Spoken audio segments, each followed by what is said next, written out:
आधुनिक हिंदी आर्य भाषा का प्रारंभ कब से माना जाता है? इसका उत्तर है 1000 ईस्वी से। अगला क्वेश्चन है, चंद्रधर शर्मा गुलेरी ने अवहट को क्या नाम दिया है? इसका उत्तर है पुरानी हिंदी। अगला क्वेश्चन है, हिंदी भारत के कितने राज्यों की राजभाषा है? इसका उत्तर है 9 राज्यों की। यह 9 राज्य हैं उत्तर प्रदेश, बिहार, झारखंड, मध्य प्रदेश, उत्तराखंड, हिमाचल प्रदेश, राजस्थान, हरियाणा और दिल्ली। गौरतलब है कि कुछ समय पहले तक छत्तीसगढ़ की राजभाषा भी हिंदी ही थी, परंतु छत्तीसगढ़ सरकार ने छत्तीसगढ़ की राजभाषा हिंदी को बदलकर छत्तीसगढ़ी कर दिया है।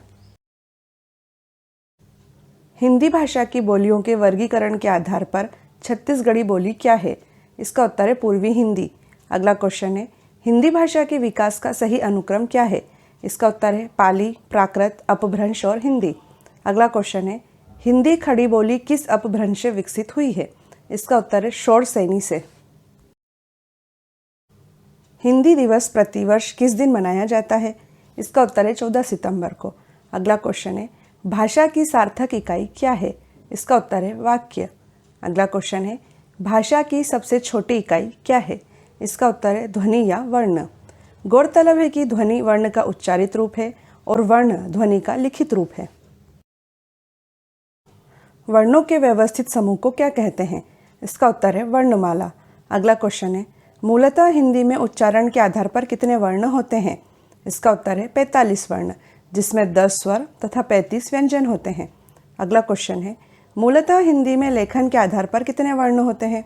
इसका उत्तर है 52 वर्ण, जिसमें 13 स्वर, 35 व्यंजन तथा 4 संयुक्त व्यंजन होते हैं। 4 संयुक्त व्यंजन कौन से होते हैं? इसका उत्तर है क्ष, त्र, ज्ञ और श्र।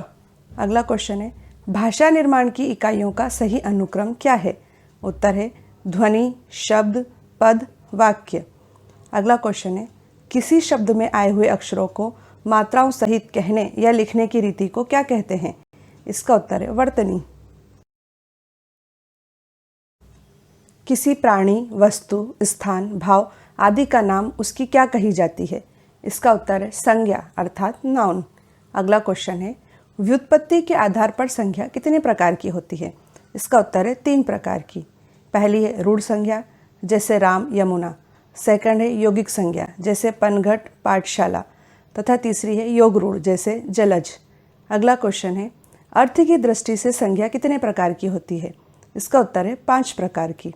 अर्थ की दृष्टि से संज्ञा 5 प्रकार की होती है, जो इस प्रकार है: व्यक्तिवाचक संज्ञा, जातिवाचक संज्ञा, द्रववाचक संज्ञा, समूहवाचक संज्ञा एवं भाववाचक संज्ञा। वह संज्ञा जो किसी व्यक्ति, स्थान या वस्तु का बोध कराती है, जैसे राम, गंगा, रायपुर, हिमालय आदि, किस प्रकार की संज्ञा कहलाती है? उत्तर है व्यक्तिवाचक संज्ञा। अगला क्वेश्चन है, जिस संज्ञा शब्द से उस सामग्री या पदार्थ का बोध होता है जिससे कोई वस्तु बनी है, जैसे सोना, चांदी, तांबा, लोहा, तेल, पानी, घी, धुआं, ऑक्सीजन आदि, इस प्रकार की संज्ञा क्या कहलाती है? इसका उत्तर है द्रववाचक संज्ञा। अगला क्वेश्चन है, वह संज्ञा जो एक ही प्रकार की वस्तुओं का अर्थात पूरी जाति का बोध कराती है, जैसे नदी, पर्वत, लड़की, लड़का आदि, किस प्रकार की संज्ञा कहलाती है? इसका उत्तर है जातिवाचक संज्ञा। इसे हम एक उदाहरण से समझने का प्रयास करते हैं। जैसे नदी एक जातिवाचक संज्ञा है, क्योंकि यह हमें सभी नदियों का बोध कराती है, किंतु महानदी छत्तीसगढ़ राज्य की एक विशेष नदी का नाम है, इसलिए महानदी व्यक्तिवाचक संज्ञा है।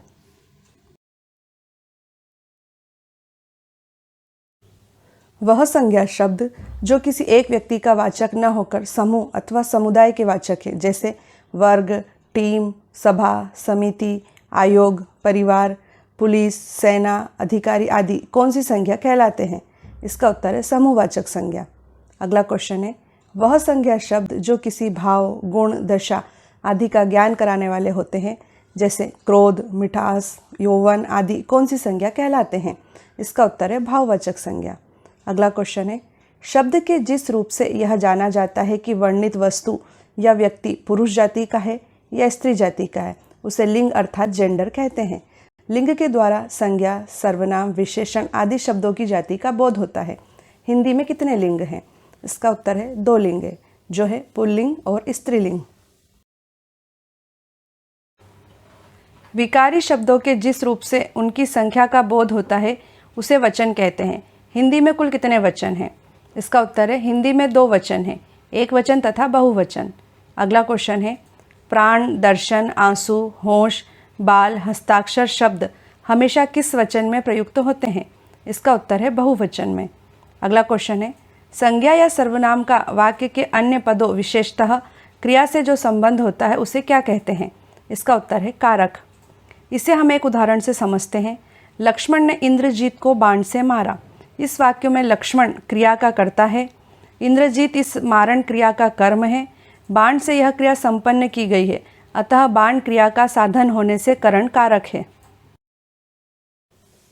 हिंदी में कारकों की संख्या कितनी मानी गई है? इसका उत्तर है 8 कारक। अगला क्वेश्चन है हिंदी में 8 कारक कौन कौन से हैं? इसका उत्तर है कर्ता, कर्म, करण, संप्रदान, अपादान, संबंध, अधिकरण तथा संबोधन। अगला क्वेश्चन है कर्ता कारक का कारक चिन्ह क्या होता है? इसका उत्तर है ने। कर्ता कारक का उदाहरण है अध्यापक ने विद्यार्थी को डांटा। कर्म कारक का कारक चिन्ह क्या होता है? इसका उत्तर है को। कर्म कारक का उदाहरण है माँ ने बच्चे को खाना खिलाया। अगला क्वेश्चन है करण कारक का कारक चिन्ह क्या होता है? इसका उत्तर है से या के द्वारा। करण कारक का उदाहरण है वह लड़का ठंड से कांप रहा था। अगला क्वेश्चन है संप्रदान कारक का कारक चिन्ह क्या होता है? इसका उत्तर है को, के लिए। संप्रदान कारक का उदाहरण है भूखे के लिए रोटी लाओ। अपादान कारक का कारक चिन्ह क्या होता है? इसका उत्तर है से। अपादान कारक का उदाहरण है पेड़ से आम नीचे गिर गया। अगला क्वेश्चन है संबंध कारक का कारक चिन्ह क्या होता है? इसका उत्तर है का, के, की। संबंध कारक का उदाहरण है यह दीपिका का घर है। नेक्स्ट क्वेश्चन है अधिकरण कारक का कारक चिन्ह क्या होता है? इसका उत्तर है में, पर। अधिकरण कारक का उदाहरण है वीर सिपाही युद्ध भूमि में मारा गया। संबोधन कारक का कारक चिन्ह क्या होता है? इसका उत्तर है हे, अरे, ओ, ए। संबोधन कारक का उदाहरण है हे ईश्वर मेरे साथ ही ऐसा क्यों होता है। अगला क्वेश्चन है संज्ञा के स्थान पर प्रयुक्त होने वाले शब्दों को क्या कहते हैं? इसका उत्तर है सर्वनाम। अगला क्वेश्चन है मैं, तुम, हम, वे, आप आदि शब्द क्या हैं? इसका उत्तर है सर्वनाम। सर्वनाम के कितने भेद होते हैं? इसका उत्तर है 6 भेद। अगला क्वेश्चन है सर्वनाम के 6 भेद कौन कौन से होते हैं? इसका उत्तर है पुरुषवाचक सर्वनाम, निश्चयवाचक सर्वनाम, अनिश्चयवाचक सर्वनाम, संबंधवाचक सर्वनाम, प्रश्नवाचक सर्वनाम और निजवाचक सर्वनाम। अगला क्वेश्चन है मैं, तू, वह सर्वनाम के किस भेद में प्रयुक्त होते हैं? इसका उत्तर है पुरुषवाचक सर्वनाम में। यह, ये, वे सर्वनाम के किस भेद में प्रयुक्त होते हैं? इसका उत्तर है निश्चयवाचक सर्वनाम में। अगला क्वेश्चन है कोई, कुछ सर्वनाम के किस भेद में प्रयुक्त होते हैं? इसका उत्तर है अनिश्चयवाचक सर्वनाम में। अगला क्वेश्चन है जो, सो सर्वनाम के किस भेद में प्रयुक्त होते हैं? इसका उत्तर है संबंधवाचक सर्वनाम में। कौन, क्या सर्वनाम के किस भेद में प्रयुक्त होते हैं? इसका उत्तर है प्रश्नवाचक सर्वनाम में। अगला क्वेश्चन है स्वयं, खुद, अपने आप सर्वनाम के किस भेद में प्रयुक्त होते हैं? इसका उत्तर है निजवाचक सर्वनाम में। अगला क्वेश्चन है संज्ञा या सर्वनाम की विशेषता बताने वाले शब्दों को क्या कहते हैं? इसका उत्तर है विशेषण। जो शब्द विशेषता बताते हैं उन्हें तो विशेषण कहा जाता है, परंतु जिसकी विशेषता बताई जाती है उसे क्या कहा जाता है? इसका उत्तर है विशेष्य। उदाहरण के लिए मोटा लड़का हंस पड़ा, यहाँ मोटा विशेषण है, जबकि लड़का विशेष्य है क्योंकि इस लड़के की विशेषता है कि वह मोटा है।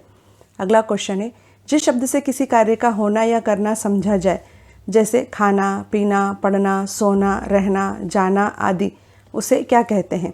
उसका उत्तर है क्रिया। अगला क्वेश्चन है क्रिया के मूल रूप अर्थात मूलांश को क्या कहते हैं? इसका उत्तर है धातु।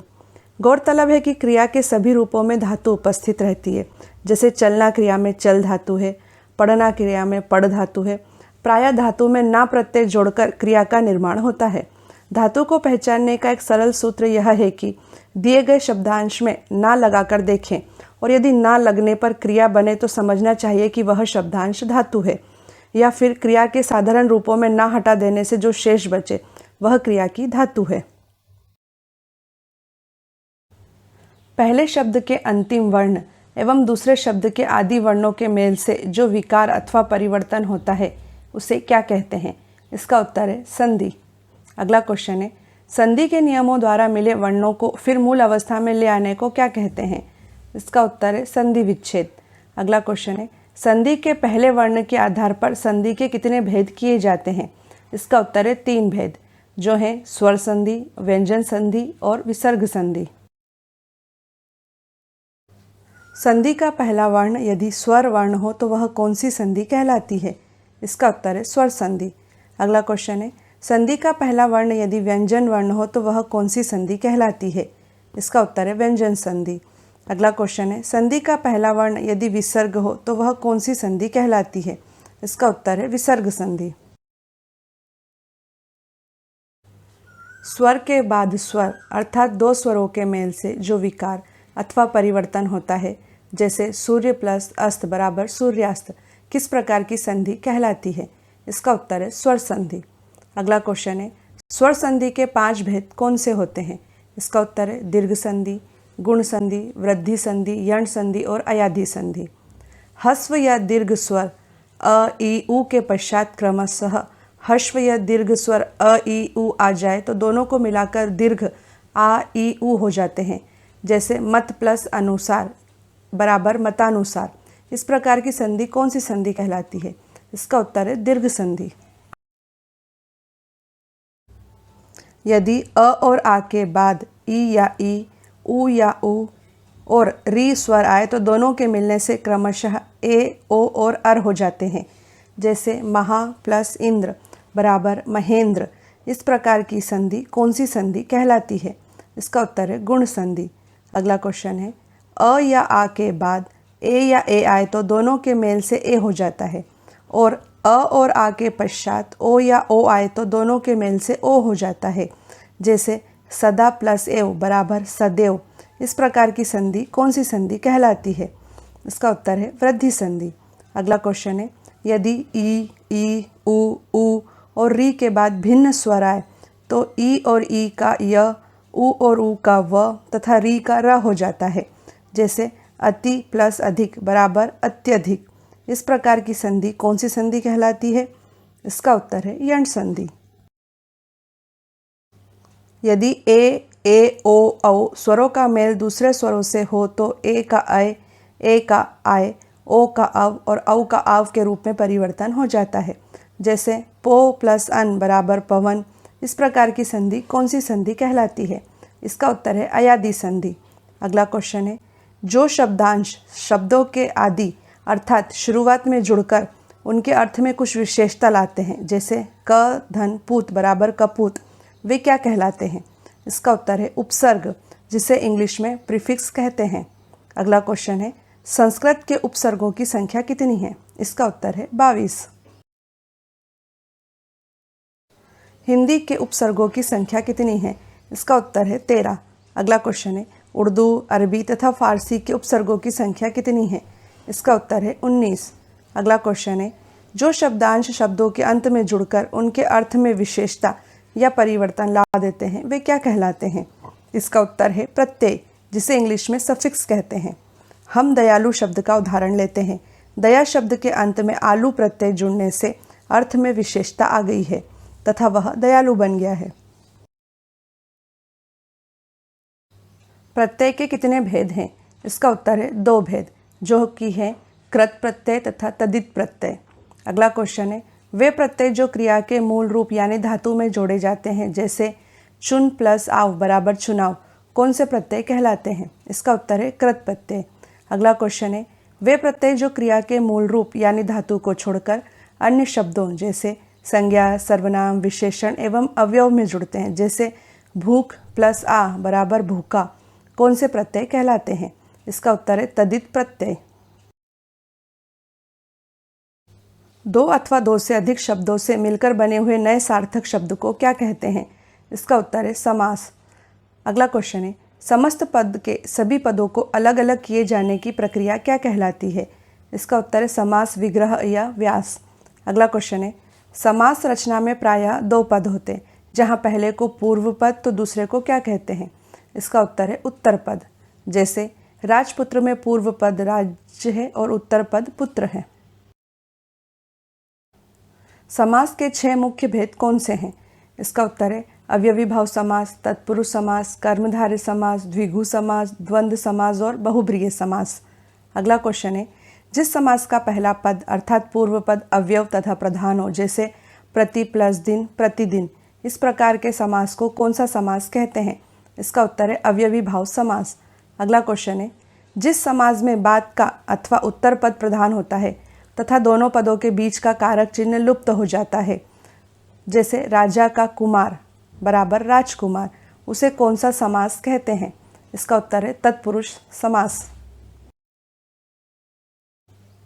जिस समस्त पद का उत्तर पद प्रधान हो तथा पूर्व पद व उत्तर पद में उपमान उपमेय अथवा विशेषण विशेष से संबंध हो, जैसे महान है जो देव बराबर महादेव, किस प्रकार का समास कहलाता है?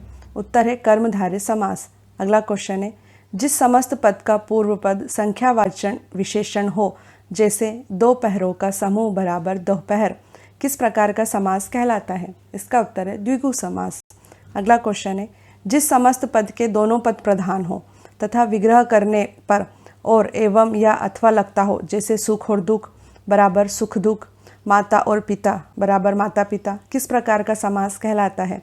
इसका उत्तर है द्वंद्व समास।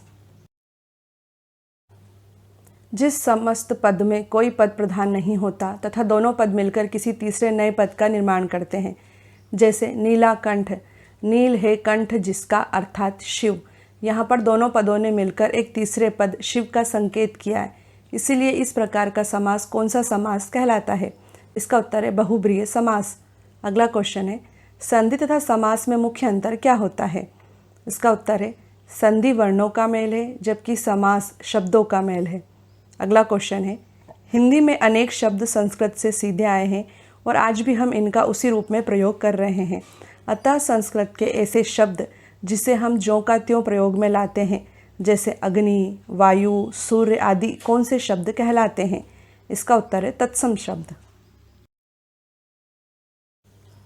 हिंदी में अनेक शब्द ऐसे हैं जो निकले तो संस्कृत से ही हैं, पर प्राकृत अपभ्रंश पुरानी हिंदी से गुजरने के कारण बहुत बदल गए हैं, जैसे उज्ज्वल उजाला हो गया है। ऐसे शब्द क्या कहलाते हैं? इसका उत्तर है तद्भव शब्द।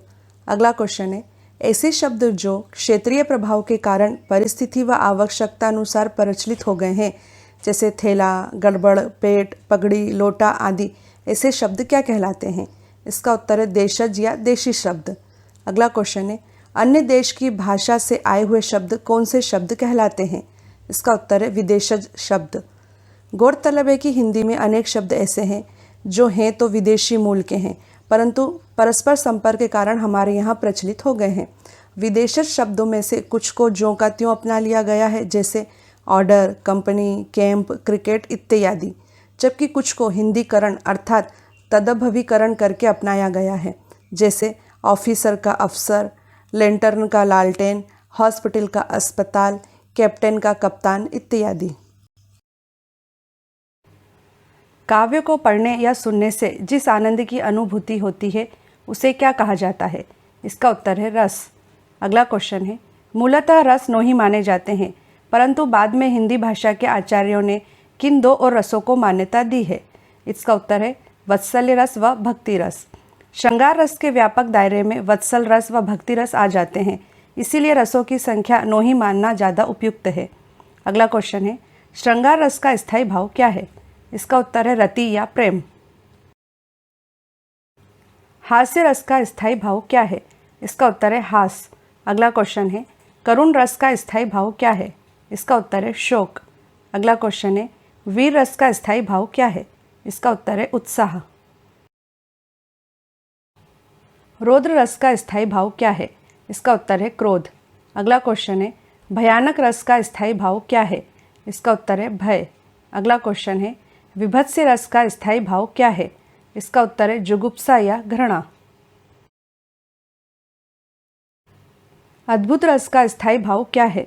इसका उत्तर है विस्मय या आश्चर्य। अगला क्वेश्चन है, शांत रस का स्थायी भाव क्या है? इसका उत्तर है शम या निर्वेद। अगला क्वेश्चन है वत्सल रस का स्थायी भाव क्या है? इसका उत्तर है वात्सल्य रति। भक्ति रस का स्थायी भाव क्या है? इसका उत्तर है भगवद विषयक रति या अनुराग। अगला क्वेश्चन है किस रस को रसराज या रसपति कहा जाता है? इसका उत्तर है श्रृंगार रस को। अगला क्वेश्चन है नाटक में केवल 8 रस ही माने जाते हैं, नाटक में 9 मूल रसों में से किसे रस नहीं माना जाता है? इसका उत्तर है शांत रस। वर्णों या मात्राओं के नियमित संख्या के विन्यास से यदि आह्लाद अर्थात आनंद पैदा हो तो उसे क्या कहते हैं? इसका उत्तर है छंद। अगला क्वेश्चन है छंद शास्त्र के आदि प्रणेता किस ऋषि के नाम पर छंद को पिंगल भी कहते हैं? इसका उत्तर है पिंगल ऋषि के नाम पर। अगला क्वेश्चन है छंद का सर्वप्रथम उल्लेख कहाँ मिलता है? इसका उत्तर है ऋग्वेद में। छंद कितने प्रकार के होते हैं? इसका उत्तर है 3 प्रकार के, वर्णिक छंद, मात्रिक छंद तथा मुक्त छंद। अगला क्वेश्चन है जिस छंद के पहले तथा तीसरे चरणों में 13-13 और दूसरे तथा चौथे चरणों में 11-11 मात्राएं होती हैं वह छंद क्या कहलाता है? इसका उत्तर है दोहा। अगला क्वेश्चन है चौपाई के प्रत्येक चरण में कितनी मात्राएं होती हैं? इसका उत्तर है 16 मात्राएं। अर्ध सममात्रिक छंद के उदाहरण क्या है? इसका उत्तर है दोहा, सोरठा, बरवे और उल्लाला। अगला क्वेश्चन है दोहा का उल्टा क्या होता है? इसका उत्तर है सोरठा। अगला क्वेश्चन है जिस छंद के पहले तथा तीसरे चरणों में 11-11 और दूसरे तथा चौथे चरणों में 13-13 मात्राएं होती हैं वह छंद क्या कहलाता है? इसका उत्तर है सोरठा। चौपाई किस छंद का उदाहरण है? इसका उत्तर है सममात्रिक छंद का। अगला क्वेश्चन है जो शब्द काव्य की शोभा बढ़ाते हैं उसे क्या कहते हैं? इसका उत्तर है अलंकार। अगला क्वेश्चन है जब एक ही शब्द ज़्यादा बार प्रयोग हो पर हर बार अर्थ अलग अलग आए, जैसे कनक कनकते 100 गुनी मादकता अधिकाय, व खाए बोराए नर व पाए बोराए, यहाँ पर कौन सा अलंकार होता है? इसका उत्तर है यमक अलंकार। यहाँ पहले कनक का मतलब धतूरा जो कि एक नशीला पदार्थ है उससे है, जबकि दूसरे कनक का मतलब सोने से है। जहाँ पर कोई एक शब्द एक ही बार आए पर उसके अर्थ अलग अलग निकले, जैसे रावण सर सरोज बनचारी, चली रघुवीर सिलीमुख, यहाँ पर कौन सा अलंकार होता है? इसका उत्तर है श्लेष अलंकार। यहाँ सिलीमुख शब्द के 2 अर्थ निकल रहे हैं। इस शब्द का पहला अर्थ बाण से है एवं दूसरा अर्थ भ्रमर अर्थात भंवरे से है। अगला क्वेश्चन है जहाँ एक वस्तु या प्राणी की तुलना दूसरी प्रसिद्ध वस्तु के साथ की जाती है, जैसे हरिपद कोमल कमल, वहाँ कौन सा अलंकार होता है? इसका उत्तर है उपमा अलंकार। उपमा अलंकार के इस उदाहरण में हरि अर्थात विष्णु के पैरों की तुलना कमल के फूल से की गई है। अगला क्वेश्चन है जब किसी वस्तु का बहुत अधिक बड़ा चढ़ाकर वर्णन किया जाए, जैसे हनुमान की पूंछ में लग न पाई आग, लंका सारी जल गई गए निशाचर भाग, वहाँ पर कौन सा अलंकार होता है? इसका उत्तर है अतिशयोक्ति अलंकार। जब किसी काव्य को सुंदर बनाने के लिए किसी वर्ण की बार बार आवृत्ति हो, जैसे मधुर मधुर मुस्कान मनोहर मनुज वेश का उजियाला, तो वहाँ कौन सा अलंकार कहलाता है? इसका उत्तर है अनुप्रास अलंकार। अनुप्रास अलंकार के इस उदाहरण में म वर्ण की आवृत्ति हो रही है। अगला क्वेश्चन है जब उपमान और उपमेय में अभिन्नता या अभेद दिखाया जाए, जैसे मैया में तो चंद्र खिलौना ले हों, तब यह कौन सा अलंकार कहलाता है? इसका उत्तर है रूपक अलंकार। रूपक अलंकार के इस उदाहरण में चंद्रमा एवं खिलौनों में समानता न दिखाकर चांद को ही खिलौना बोल दिया गया है। अगला क्वेश्चन है जहाँ उपमेय में उपमान के होने की संभावना का वर्णन हो, जैसे मुख मानो चंद्रमा है, तब वहाँ कौन सा अलंकार होता है? इसका उत्तर है उत्प्रेक्षा अलंकार। उत्प्रेक्षा अलंकार के इस उदाहरण में मुख के चंद्रमा होने की संभावना का वर्णन हो रहा है। ध्वनि संकेतों को स्थायी रूप देने के लिए किसकी खोज की गई थी? इसका उत्तर है लिपि की। अगला क्वेश्चन है भारतीय संविधान में किस भाषा को राष्ट्रभाषा के रूप में चिन्हित किया गया है? इसका उत्तर है हिंदी भाषा को। अगला क्वेश्चन है देवनागरी लिपि किस प्रकार की लिपि है? इसका उत्तर है वैज्ञानिक लिपि। संस्कृत के महान व्याकरण पाणिनि ने अपनी महान कृति अष्टाध्यायी में व्याकरण को क्या कहा है? इसका उत्तर है शब्दानुशासन। अगला क्वेश्चन है, हिंदी को राष्ट्रभाषा का दर्जा कब प्रदान किया गया है? इसका उत्तर है 14 सितंबर 1949 को। अगला क्वेश्चन है, हिंदी भाषा का मानक रूप बालक कहाँ से सीखता है? इसका उत्तर है विद्यालय से। हिंदी साहित्य के आरंभिक काल को आचार्य रामचंद्र शुक्ल ने क्या कहा है? इसका उत्तर है वीरगाथा काल। अगला क्वेश्चन है, चंद बरदाई, जगनिक तथा मधुकर किस काल के कवि हैं? इसका उत्तर है वीरगाथा काल। अगला क्वेश्चन है, पृथ्वी रास रासों के रचनाकार कौन है? इसका उत्तर है चंद बरदाई। दक्षिण भारत हिंदी प्रचार सभा का मुख्यालय कहाँ स्थित है? इसका उत्तर है चेन्नई में। अगला क्वेश्चन है, हिंदी में मूल रूप से कितने रस माने गए हैं? इसका उत्तर है 9 रस। अगला क्वेश्चन है, संविधान की 8वीं अनुसूची में कितनी भारतीय भाषाएं शामिल हैं? इसका उत्तर है 22 भाषाएं। संविधान की 8वीं अनुसूची में शामिल इन 22 भाषाओं के नाम हैं असमी, बंगाली, बोडो, डोंगरी, गुजराती, हिंदी, कन्नड़, कश्मीरी, कोंकणी, मैथिली, मलयालम, मणिपुरी, मराठी, नेपाली, उड़िया, पंजाबी, संस्कृत, संथाली, सिंधी, तमिल, तेलुगु और उर्दू। हिंदी कविता को छंदों की परिधि से किसने मुक्त कराया था? इसका उत्तर है सूर्यकांत त्रिपाठी निराला। अगला क्वेश्चन है, तितली किसकी रचना है? इसका उत्तर है जयशंकर प्रसाद। अगला क्वेश्चन है, अतीत के चलचित्र की लेखिका कौन है? इसका उत्तर है महादेवी वर्मा। कबीरदास की भाषा क्या थी? इसका उत्तर है सग्गुक्कड़ी भाषा। अगला क्वेश्चन है, शिवा वावनी के रचनाकार कौन है? इसका उत्तर है भूषण। अगला क्वेश्चन है, प्रबंध काव्य ग्रंथ यशोधरा में प्रयुक्त पंक्ति सखी वे मुझसे कहकर जाते के रचयिता कौन है? इसका उत्तर है मैथिली शरण गुप्त। पल्लव के रचयिता कौन है? इसका उत्तर है सुमित्रा नंदन पंत। अगला क्वेश्चन है, चिंतामणि के रचयिता कौन है? इसका उत्तर है पंडित रामचंद्र शुक्ल। अगला क्वेश्चन है, कबीरदास किस काव्य के प्रमुख कवि हैं? इसका उत्तर है निर्गुण भक्ति काव्य। पंचतंत्र के रचनाकार कौन है? इसका उत्तर है विष्णु शर्मा। अगला क्वेश्चन है, कालिदास का सबसे प्रसिद्ध नाटक कौन सा है? इसका उत्तर है अभिज्ञान शाकुंतलम। अगला क्वेश्चन है, अष्टाध्यायी किन की रचना है? इसका उत्तर है पाणिनि की। भूषण की कविता का प्रधान स्वर क्या है? इसका उत्तर है प्रशस्ति परक। अगला क्वेश्चन है, हिंदी के प्रथम गद्यकार कौन है? इसका उत्तर है लल्लू लाल। अगला क्वेश्चन है, हिंदी के सर्वप्रथम प्रकाशित पत्र का नाम क्या है? इसका उत्तर है उद्दंत मार्तंड। श्रद्धा किस कृति की नायिका हैं? इसका उत्तर है जयशंकर प्रसाद के महाकाव्य कामायनी की। अगला क्वेश्चन है, बुंदेले हर बोलो के मुँह हमने सुनी कहानी थी, खूब लड़ी मर्दानी वह तो झांसी वाली रानी थी। इन पंक्तियों की रचयिता कौन है? इसका उत्तर है सुभद्रा कुमारी चौहान। अगला क्वेश्चन है, मुझे तोड़ लेना वनमाली, उस पथ में देना तुम फेंक, मातृभूमि पर शीश चढ़ाने जिस पथ जाएं वीर अनेक। इन पंक्तियों के रचयिता कौन है? इसका उत्तर है माखनलाल चतुर्वेदी। पद्मावत किसकी रचना है? इसका उत्तर है मालिक मोहम्मद जायसी। अगला क्वेश्चन है, बेताल पचीसी के रचनाकार कौन है? इसका उत्तर है सदल मिश्र। अगला क्वेश्चन है, सुहाग के नूपुर के रचयिता कौन है? इसका उत्तर है अमृतलाल नागर। छायावाद के प्रवर्तक कौन है? इसका उत्तर है जयशंकर प्रसाद। अगला क्वेश्चन है, रामधारी सिंह दिनकर को भारतीय ज्ञानपीठ पुरस्कार उनकी किस कृति के लिए प्राप्त हुआ था? इसका उत्तर है उर्वशी। अगला क्वेश्चन है, हिंदी साहित्य के इतिहास के सर्वप्रथम लेखक का नाम क्या है? इसका उत्तर है गारसा द तासी। रानी केतकी की कहानी के रचयिता कौन है? इसका उत्तर है इंशा अल्लाह खां। अगला क्वेश्चन है, रसिक प्रिया के रचयिता कौन है? इसका उत्तर है केशव दास। अगला क्वेश्चन है, कुटुच के रचयिता कौन है? इसका उत्तर है हजारी प्रसाद द्विवेदी। भारत भारती नामक काव्य के रचनाकार कौन है? इसका उत्तर है मैथिली शरण गुप्त। अगला क्वेश्चन है, मैथिली शरण गुप्त को राष्ट्रकवि की उपाधि किस रचना के लिए मिली थी? इसका उत्तर है भारत भारती। अगला क्वेश्चन है, प्रसिद्ध कहानी हार की जीत के कहानीकार कौन है?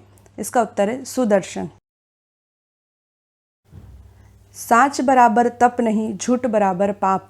इस पंक्ति के रचयिता कौन है? इसका उत्तर है कबीरदास। अगला क्वेश्चन है तुलसीदास कृत रामचरितमानस की भाषा क्या है? इसका उत्तर है अवधी। अगला क्वेश्चन है भूषण किस रस के कवि थे? इसका उत्तर है वीर रस। आंसू काव्य के रचनाकार कौन है? इसका उत्तर है जयशंकर प्रसाद। अगला क्वेश्चन है चंदन विष व्यापत नहीं लिपटे रहत भुजंग, इस पंक्ति के रचयिता कौन है? इसका उत्तर है रहीम। अगला क्वेश्चन है परहित सरिस धर्म नहीं भाई, पर पीड़ा सम नहीं अथमाई, इस पंक्ति के रचयिता कौन है? इसका उत्तर है तुलसीदास। हिंदी का आदि कवि किसे माना जाता है? इसका उत्तर है स्वयंभू। अगला क्वेश्चन है हरिशंकर परसाई किस प्रकार के लेखक हैं? इसका उत्तर है व्यंग लेखक। अगला क्वेश्चन है रामचरितमानस में कितने कांड हैं? इसका उत्तर है 7 कांड। गौरतलब है कि रामचरितमानस को तुलसीदास ने 7 कांडों में विभक्त किया है। इन 7 कांडों के नाम है बालकांड, अयोध्या कांड, अरण्य कांड, किष्किंधा कांड, सुंदर कांड, लंका कांड और उत्तरकांड। छंदों की संख्या के अनुसार बालकांड और किष्किंधा कांड क्रमशः सबसे बड़े और सबसे छोटे कांड हैं। परख उपन्यास के लेखक कौन है? इसका उत्तर है जैनेन्द्र। अगला क्वेश्चन है हिंदी गद्य का जन्मदाता किसे माना जाता है? इसका उत्तर है भारतेंदु हरिश्चंद्र। अगला क्वेश्चन है कालिदास की अभिज्ञान शाकुंतलम का हिंदी भाषा में अनुवाद किसने किया था? इसका उत्तर है राजा लक्ष्मण सिंह ने। किसे हिंदी का तोता कहा जाता है? इसका उत्तर है अमीर खुसरो को। अगला क्वेश्चन है रामधारी सिंह दिनकर किस रस के कवि माने जाते हैं? इसका उत्तर है वीर रस।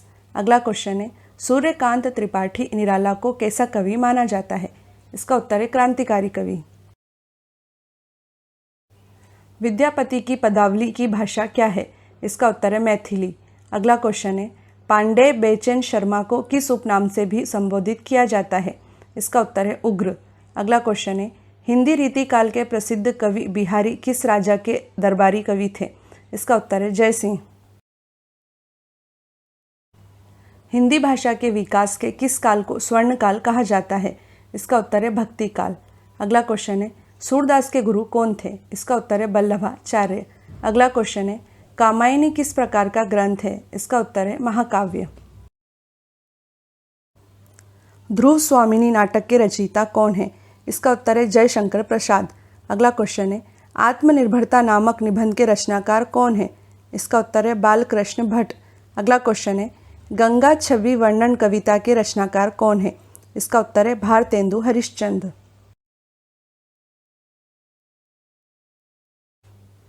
संदेश रासक के रचयिता कौन है? इसका उत्तर है अब्दुल रहमान। अगला क्वेश्चन है साखी के रचयिता कौन है? इसका उत्तर है कबीरदास। अगला क्वेश्चन है बेर क्रोध का अचार या मुरब्बा है, यह प्रसिद्ध कथन किसका है? इसका उत्तर है रामचंद्र शुक्ल। भ्रमर गीत के रचयिता कौन है? इसका उत्तर है सूरदास। अगला क्वेश्चन है ईदगाह कहानी के रचनाकार कौन है? इसका उत्तर है प्रेमचंद। अगला क्वेश्चन है वीरों का कैसा हो वसंत कविता की रचयिता कौन है? इसका उत्तर है सुभद्रा कुमारी चौहान। नाभादास, नंददास, रसखान तथा अमीर खुसरो में से कौन भक्ति काल का कवि नहीं है? इसका उत्तर है अमीर खुसरो। अगला क्वेश्चन है बिहारी ने क्या लिखे हैं? इसका उत्तर है दोहे। अगला क्वेश्चन है चांद का मुंह टेढ़ा है काव्य के रचयिता कौन है? इसका उत्तर है गजानन माधव मुक्तिबोध। शब्दार्थो सहितम काव्यम, यह उक्ति किसकी है? इसका उत्तर है भामह की। अगला क्वेश्चन है 2.5 अक्षर प्रेम के पढ़े सो पंडित होए प्रस्तुत पंक्ति के रचयिता कौन है? इसका उत्तर है कबीरदास। अगला क्वेश्चन है वही मनुष्य है जो मनुष्य के लिए मरे प्रस्तुत पंक्ति के रचयिता कौन है? इसका उत्तर है मैथिली शरण गुप्त। तुलसीदास ने अपनी रचनाओं में किसका वर्णन किया है? इसका उत्तर है भगवान राम का। अगला क्वेश्चन है ज्ञानपीठ पुरस्कार पाने वाले हिंदी के प्रथम साहित्यकार कौन है? इसका उत्तर है सुमिंद्रानंदन पंत। अगला क्वेश्चन है विनय पत्रिका के रचयिता कौन है? इसका उत्तर है तुलसीदास। रामलला नहचू के रचनाकार कौन है? इसका उत्तर है तुलसीदास। अगला क्वेश्चन है जाकी रही भावना जैसी प्रभु मूरत देखी तिन तैसी प्रस्तुत पंक्ति के रचयिता कौन है? इसका उत्तर है तुलसीदास। अगला क्वेश्चन है प्रेम पचीसी कहानी संग्रह के रचनाकार कौन है? इसका उत्तर है प्रेमचंद। मेला आंचल के लेखक कौन है? इसका उत्तर है फणीश्वर नाथ रेणु। अगला क्वेश्चन है चरणदास चोर किसकी प्रसिद्ध नाट्य कृति है? इसका उत्तर है हबीब तनवीर। अगला क्वेश्चन है ज्ञान मार्गी शाखा के कवियों को किस नाम से पुकारा जाता है? इसका उत्तर है संत कवि। मानस का हंस के लेखक कौन है? इसका उत्तर है अमृतलाल नागर। अगला क्वेश्चन है मुंशी प्रेमचंद की कृति कलम का सिपाही क्या है? इसका उत्तर है जीवनी। अगला क्वेश्चन है खड़ी बोली के सर्वप्रथम लोकप्रिय कवि कौन माने जाते हैं? इसका उत्तर है अयोध्या सिंह उपाध्याय हरिओद। उर्वशी के रचनाकार कौन है? इसका उत्तर है रामधारी सिंह दिनकर। अगला क्वेश्चन है सिंहासन खाली करो की जनता आती है, इन पंक्तियों के लेखक कौन है? इसका उत्तर है रामधारी सिंह दिनकर।